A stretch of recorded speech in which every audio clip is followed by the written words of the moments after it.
the next minute. So thanks, first of all, to the online audience. I hope my sound is clear and you can hear me.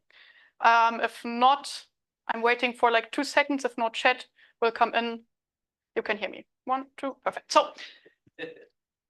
hello and welcome to my talk.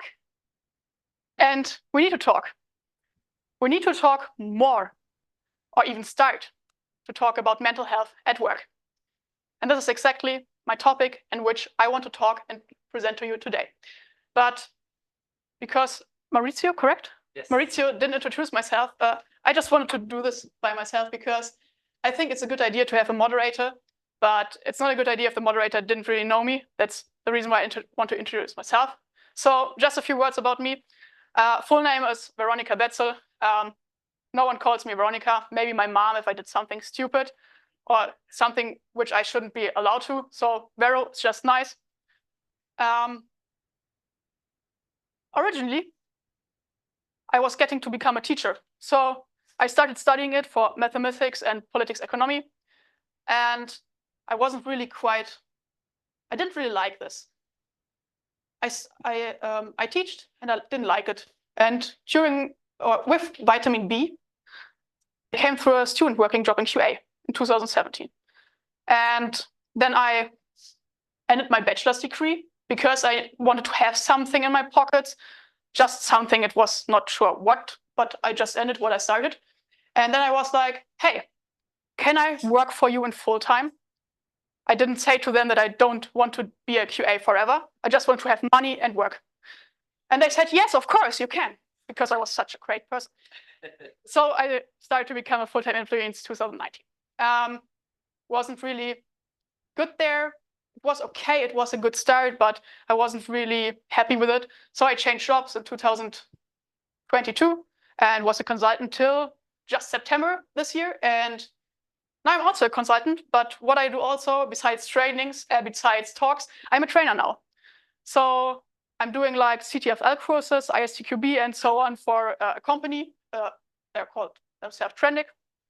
Yeah, so I combined my 2 passions, become a teacher and QA. So I didn't left QA. What was my occasional plan?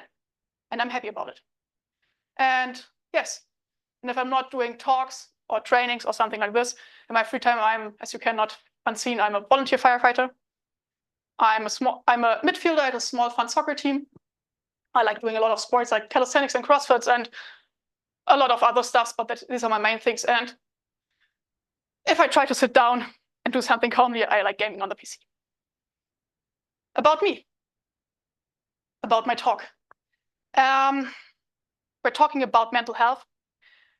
Mental health is a topic that is serious, in my opinion. I try to make it not so serious, but I still want to start with a little content warning because just after lunch, maybe some people are not in a good mood right now, and I just want to make sure that everyone in this room feels safe enough to hear something about the following topics, such as we're talking about some of mental illnesses. I'm talking about like depression, anxiety, ADHD, and other different stuff. And please be also open-minded and sorry for a lot of sarcasm and swearing words from my side, and bad jokes and memes. So I had already there, I will start with a Menti. So if you have a laptop or a phone, please take it now out of your pockets. Unfortunately, I used Google Slide, and Google Slide seems not to work with Menti. That's why I'm doing a little bit of improvising. Oopsala. Yeah, if it will, yeah, this.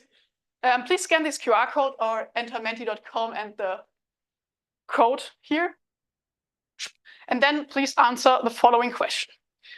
The question that's connected by my connection's unstable would be, who of you got experience with psychological stress? It's totally anonymous. No one can see what you've answered. It's just from me. Also, the people online can try to attend, please. I think it should also work because it's had nothing to do with the network. And like we see, like 11 people answered with yes. I already said antwortet. It's a German word for answered. And 1 answered with no. I will just wait for a few more seconds. But it could be that almost everyone in this room has answered. So thanks for asking. I will not go through this because I have a second question for you. Do you talk about it in work-related context? And I mean by it, I mean the words psychological stress or mental illnesses or disease, as you would like. Please answer also that question. I hope it worked on. Did it work? It didn't work out. I thought so. Let me check. Menti is like, it also needs to be in a good mood to work. Why is it not working? Well, let me check 1 second. Is it the same code? Yeah.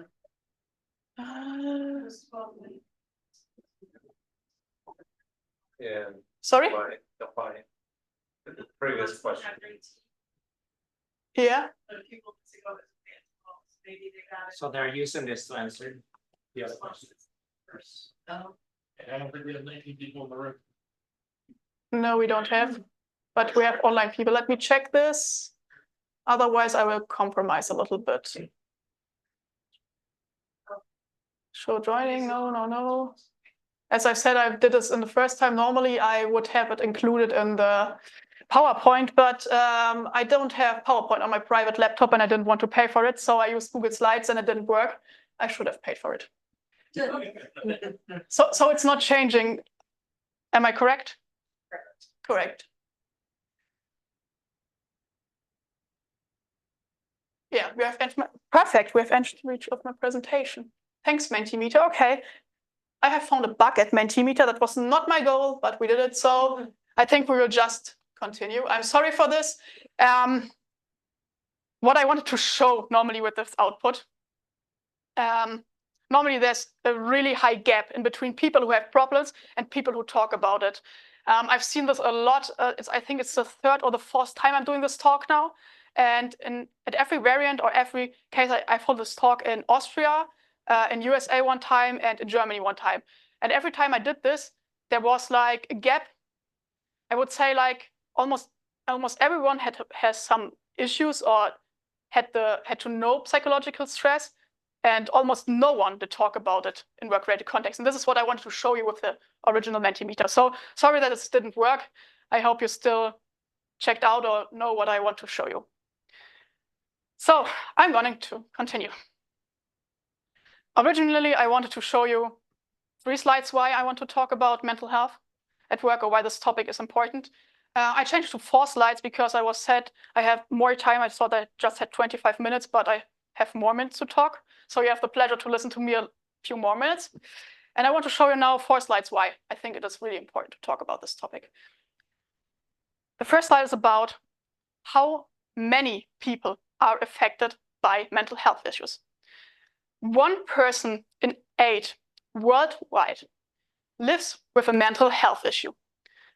That's around 1 billion.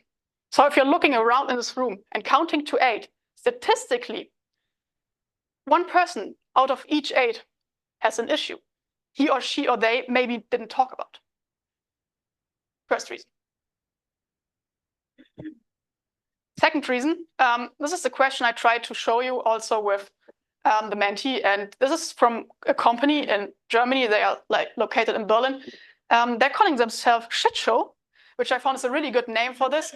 The company is working with regarding the topic of mental health, and they are also doing talks. And in these talks, they ask around 600 attendees, would you talk openly about psychological stress at work? And as you can see here, we have 8% who say, yeah, I'm open to it, and maybe 37% who said, with colleagues I trust, 18% with HR leader. But the problem are these 37% that would not talk about it.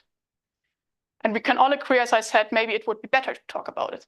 So this is the second reason why this is important and why I want to talk about this topic. Third reason, there's a word for it. I was corrected just a few minutes ago. I think it's pronounced sanism. Is it correctly? I thought it was sanism because in German it's Sanismus. So sanism. Sanism is a form of discrimination and oppression against people based on the presumed mental type, their mental action, their supposed intelligence or neurology, especially against those diagnosed with a mental disorder or mental illness. Yes. Does someone know in this room some kind of similar word for people with a broken bone? So there is a word. I just wanted to share it. There is a word, but what I want to show with this word is that there is a word for things that are not in the stereotype of people. And if you are not in the stereotype, people have a word for it. It's like a form of discrimination. And that's not a good thing. And that's the third reason why it's important to talk about it. And this is the fourth reason. It's a bingo I've created by my own. Originally it was in German, so I tried to find the similar phrases in English. I hope there is not so bad things. I used AI, so it could be hallucinated a little bit. Yeah, at least I could create a bingo out of it. I know there are a lot of words I hear often, like one of my favorite things is like, imagine a person who is like maybe in a phase of depression, and someone says like, think positively, just go out for a walk, it will be better soon. And I've just searched for a lot of sentences like this. So that's the fourth reason why people don't take it really seriously. And I lied. I lied about 4 reasons. It's 5, exactly. It's 5 reasons. This is the most personal slide I think I will have in my talk. I want to encourage people to talk openly about diseases. And I just want to show you the main disease which I have that is affecting my whole life, not always negatively, but also some kind of positively, because I think without my impulsive behavior, I wouldn't have held my first talk. And it's my ADHD. ADHD is the root of almost every other disease I could have. I have. And what means ADHD for me? ADHD for me means like I have 1,000 thoughts at once. So people who are not neurodivergent, imagine like having a browser with 300 tabs open. So this is not good because 300 tabs makes a browser and a PC really slow. Now you have 300 tabs open, 300 tabs with different content. At least one of them is playing music, maybe a second also different music, and you're just switching. And every time you see something that could be interesting, you're switching tabs. And this is what you're doing the whole day, the whole week, the whole month, like every fucking time of the day. Just when you're sleeping, maybe you're getting a little bit of rest. Maybe. Yeah, this is making me also sometimes very unfocused. Could lead to being impulsive or impatient. Like, for example, if I'm at a talk and I don't really like the talk, maybe not because the talk is bad, but because I'm not interested in the topic, then I get really impatient and just want to leave. But I've learned it's not okay to leave a talk because it's unpleasant. Yeah. So yeah. And this is just me. So think now of people who have maybe many more problems, other disease, different problems. And you're working like 40 hours, maybe a week, maybe fewer, maybe more. So like 8 hours a day, you're sitting with a bunch of people in a room or at home, or you need to talk to people. And you could mask yourself. Yeah, you could do this. Masking is for the people. So just asking, is everyone aware what masking is? Okay, perfect. That was nodding. Nodding is good. So what I want to encourage is, why don't we just go from this meme to this version of the meme? And this is exactly what I want to encourage with my talk. I want to show what are possibilities, not like superpowers. I don't want to wrap up mental disease. I just want to show maybe what you can do by yourself to make or structure your day better. And I structured this in 3 parts. First of all is the part of myself. What can I do to improve my workplace? Just things that I can influence by myself. The second part is my colleagues. What can the colleagues do to maybe also support people who have problems? And the last but not least, of course, the employer. What can the employer do to also support people who are maybe neurodivergent, have mental disease, mental disorders, or just problems. It could be also a bad day. It's just not always it doesn't need to be always an illness. It could be also a bad day. So I would drink something and then I will continue. Is my reading speed okay? My talking, I tend to talk very fast also, maybe. It's easier if I have a lot of native English speakers, because if I have a lot of people who don't have English as their native language, I need to read, I need to speak much more slower. And I tend to speed up a little bit, so sorry for this. So first of all, what can I do for myself to make this improvement? First idea, very simple, want to state it out. Self-organization. Self-organization can have different kind of positive impacts, like it can lead to better mental health at work by reducing stress, increasing productivity, enhancing time management, and allocating time for free management better. Sounds okay, but how can this be done? To give an example, I structure my workday. I'm structuring my workday for every day, not always in a calendar, but at least in some notes. So I found out for myself that I need to have a bunch of small breaks. So I'm not good at taking one long break. I need a lot of small breaks. Even if I'm doing a training, or like Rachel and I called it in the workshop, it was really great for people who are not really good at focusing, like making a break every hour. So everyone needs to find out for themselves how many pause I need. And that's depending on people, on the person who sits there. So maybe there's one person who can work like 4 hours straight and it's perfect for his or her or them. And that's another person who needs to drop off like every 30 minutes, like with a 2-minute break or 5. That's also fine. What I want to state out is like, find out what do you need and try to adapt it to your work life. And that leads me directly to idea number 2. Listen to yourself. If you're working, ask yourself questions like, what do I need? What are my feelings? And please don't ignore your feelings at work, because you're human, you have emotions. Take breaks if needed. And I want to state this out, and I will state this out a little bit more often. Being sick because of an urgent mental health problem or something you cannot see is also okay. You don't have to, it don't need to be something visible. If you're not feeling good, take a day off.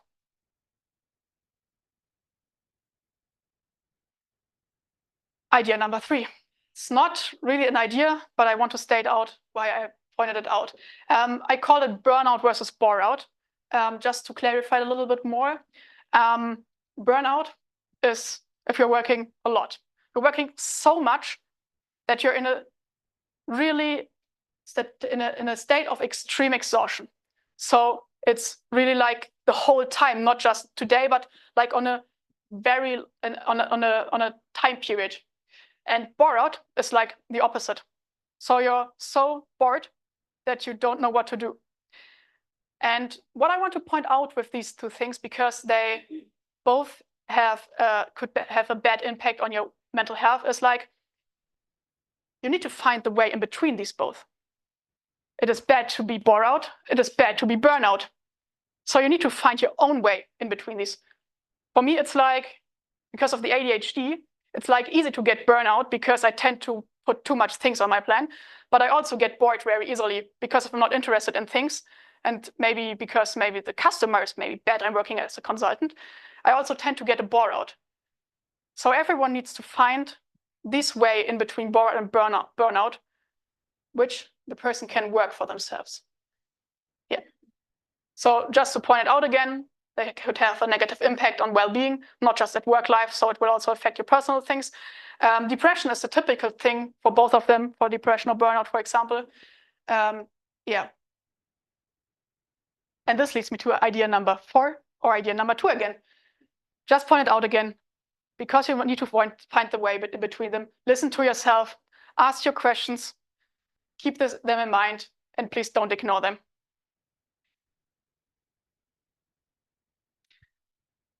This will be the last but not least idea for this part, the part of communication. And please don't think like, oh, but Why is communication a thing not of colleagues? I will mention it again, but I want to mention it again, at first by myself, because the communication part starts with how I communicate. So communication for me is a starting point for a supportive workplace culture. And as I said, I talked a lot about needs and feelings. Communicate them. Just to show you a little bit, there are I've just pointed out some possible feelings I just found. And what I want to show you with it is there are also positive but negative feelings, and both are important to communicate. Also at work. The same is with needs. There are positive needs, there are negative needs. You need to show them. You need to tell people what are your needs. And now comes a little digression to it. I think the topic of communication is really important. And I want to give it just one quick idea, maybe a little bit theoretically, how you can communicate with others. Who of you have heard of nonviolent communication? Please put your hands up. Nonviolent communication. Okay, at least a few. For the rest of us, and also for the people who are well known of it, aware of it, I just want to show you what this is. Because nonviolent communication tries to combine needs and feelings together with what you want. I would say, should. So nonviolent communication is a very easy thing theoretically, but practically it's hard to do. So what does nonviolent communication does? It has the observation part, it has a feeling part, a needs part, and a request part. So if you want to communicate a sentence in nonviolent communication, it would look like this. When I see that this evening you're going out with me, and it's the third time this week you do it, so till here is the observation part. There are no feelings, no need, it's just an observation. I feel sad. This is the feelings part. Sorry? I've seen a lot of people take pictures of the screen, and that's totally cool. But just so you know, all these presentations will be uploaded to YouTube later, so you can actually see them and maybe get better shots and screenshots from there. Thank you. Thank you for the comment. Yeah.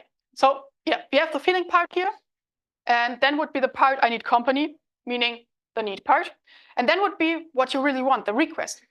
And now in the request, as you can see, could you please eat dinner with me tomorrow evening? There are no feelings or need anymore included. Okay?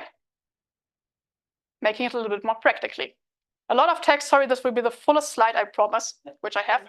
I will clarify the situation. I just want to have an example from work. So imagine you're sitting in a room, you're working, maybe it's not your best day, it's almost weekend, you clarified with your boss that you can go earlier. There's this one meeting in the afternoon, you clarified you will send a representative, and now the boss comes into your room. The boss asks, okay, I scheduled the meeting, it will be 1 hour earlier, but it still goes into the time where you already wanted to leave. But he asks you, couldn't you just drop this out and be 1 hour late, 1 hour more here? It's okay, or isn't it? So, what are your options? Option A, go to the meeting. Option B, don't go to the meeting. With which option would you preferably want to go when you just look at your feelings and your needs? It's clearly option B. So let's try to do this with nonviolent communication. When I see that you really need someone to participate in this meeting, therefore I organized a representative for my early leave to the weekend. This is just the observation part.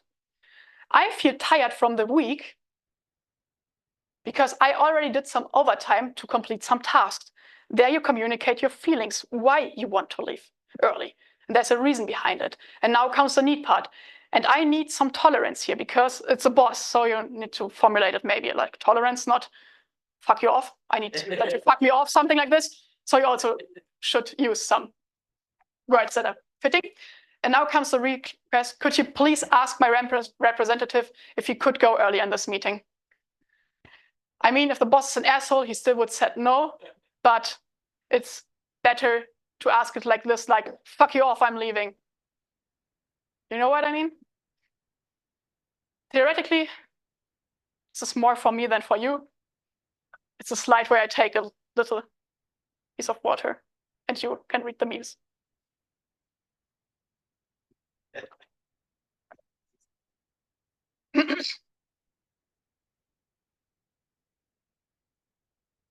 I talked about communication, and I said, what if the boss is an asshole? Maybe it's not the boss, but maybe it's the colleague. Second part, what can I do as a colleague to build a supportive workplace communication? Idea number one, wow, communication again. Now we are going to the other side of the communication.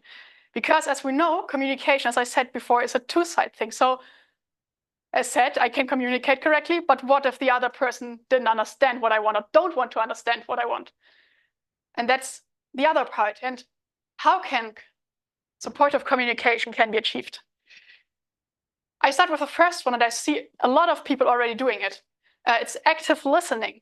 Active listening is something like, I'm talking and you're nodding because you understand what I say and you're agreeing with me. That's active listening.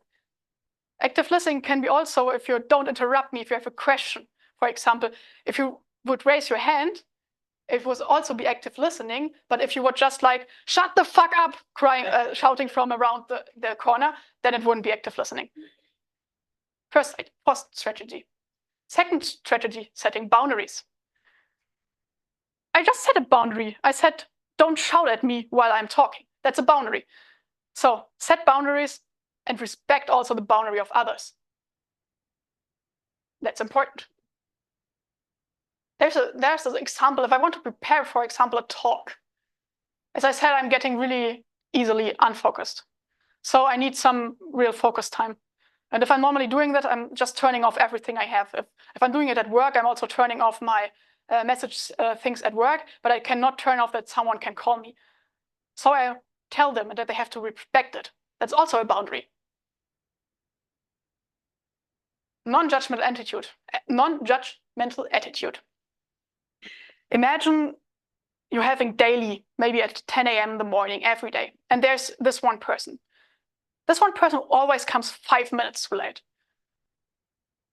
He's pointing fingers at him. So yes, now I can ask you the question: what is your first instinct if he's late? What is your first thought that came to your mind? Slowing the rest of it down. Yes, you have something judgmental, but maybe there's a reason behind it. Why? Maybe there's a reason why he is late always. So have you ever asked him why he's late? No, I just figured he's like, Yeah, and that's exactly what I point out. Maybe there's a reason behind it. I had a person who was late every daily, and I was like, it was also a friend of mine. I was like, oh, this stupid guy. Why is he always late? Is he really too dumb? He always took the daily in his pajama also. So I thought he really was lazy. But the reason behind it was he had a daily beforehand, and they always overdue it. And that's the reason why he was late. And if I would have been non-judgmental, I just had asked him beforehand. And then he would tell me, maybe we can shift the daily 5 minutes later. And it worked out. He was punctual. So that's why I want to show. Ask people. Don't go like, don't put people in like, how do you call it? These things you can, oh, I'm missing an English word, not so important, yeah. And the last one is empathy. Also, if the person is, maybe the person is lazy, but maybe show some empathy. Maybe it's not just his time or her time or whoever time it is. Maybe 10 a.m. is too early. But empathy is really, really important. I'm a very emotional person at work, so I can't put my feelings aside. I show you shouldn't do. But I'm also like really emotional, and or other people also need maybe some empathy if they have a bad day. And this is just something that you can't do just by yourself, also by other people. And that's the last strategy for this point. And idea number 2 is like creating a safe space at work. What means a safe space? A safe space tries to combine all the things I just pointed out. So at a safe space, I set boundaries, the boundaries get respected. The people are non-judgmental. The people are like, they have empathy for me. They listen to me. I can talk openly about whatever the fuck I want. I can talk about my girlfriend without getting judged or without people like saying, she's homosexual or something like this. So people don't judge me. And that is what a safe space at work means. And that is up to people to build this, not up to yourself, not up to the employer alone. But mentioning the employer, it's not just up for the colleagues, it's also up for the employer. So I'm transferring to my last part. What can the employer do to build this supportive workplace, what we want to have?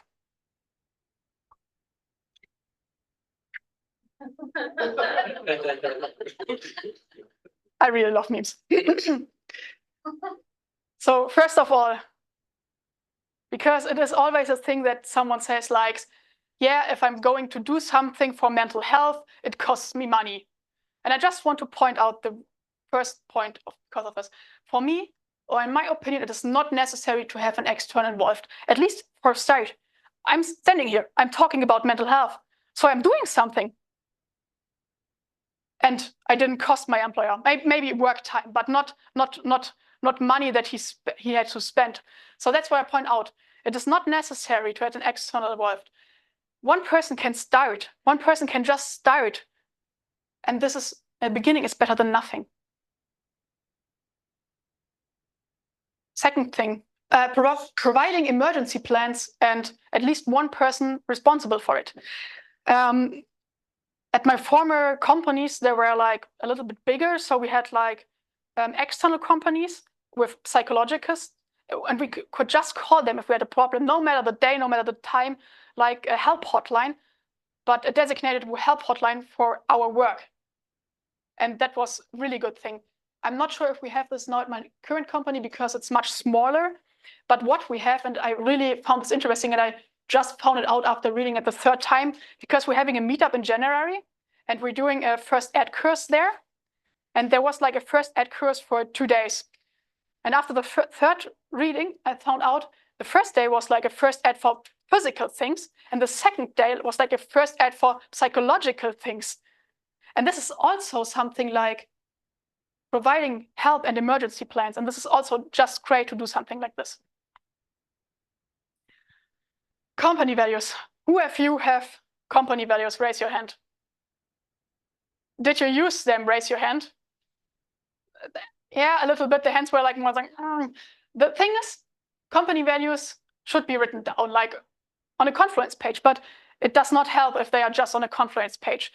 They should be involved in the people. So what is a good thing to look out for company values? For example, if you're in a hiring process, don't go just for hard skills. Evaluate also the soft skills of the person. Is a person really fitting into my company? Is the person destroying maybe the safe space we created, or is the person fitting? And that's what I meant with company values, and that's up to the employer. And supporting the work-life balance. Going to a conference supports the work-life balance because it is something, for example, the people who are here really love. And it's not just working for your own. So it's supporting your work-life balance. Maybe you're exhausted after it, but it's another type of exhaustion than from normal work, I would suggest.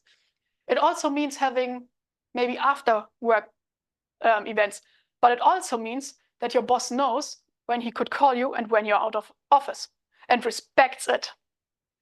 This is also up to the employer. And last but not least, evaluate the status quo. A lot of employers are like, okay, I see no one with a mental health issue, so I don't have to do something against it. Yeah, that's great, but have you asked? No, but I don't see anything. Yeah, there are a bunch of written surveys on the internet you can just use. At least also in English, they are for free. They can just be used by the employer to ask the employees how are they feeling, and after evaluating it, they can act on it. But most of the employers don't want to see it. Because if they don't ask, they don't get things they don't want to hear. Most important thing for me. Yeah. So I'm thinking I'm doing quite good in time. I'm almost at the finish of my talk. I just want to summarize a little bit and make it a little bit more concrete what I want to show you. I've called this the house of well-being at work. Why I called it like this? I came up with this idea because for me it takes 3 pillars to build the house of well-being at work. And if one pillar is broken, destroyed, or not working well, the house of well-being at work will not be standing like this. So at first, I need the employer. The employer builds the construct, searches for the colleagues, and if it's not framed by the employer, nothing of this will work. The second thing are the colleagues. The colleagues are the people who elaborate with each other. If the colleagues are not fitting into the company, or if the colleagues are just like dumb fucking racist assholes, the employer could be as good as he wants to. It will not work out. And last but not least, myself, because if I don't not communicate how I feel and what I need, none of the rest can react to it. And that's what it takes for me to build the house well-being at work. And I want to end this talk with a small thing I found out in the World Wide Web. 8 billion people need to redefine what success looks like. It's not to make $1 billion, it's to wake up in the morning and actually be in a good mood. Thank you.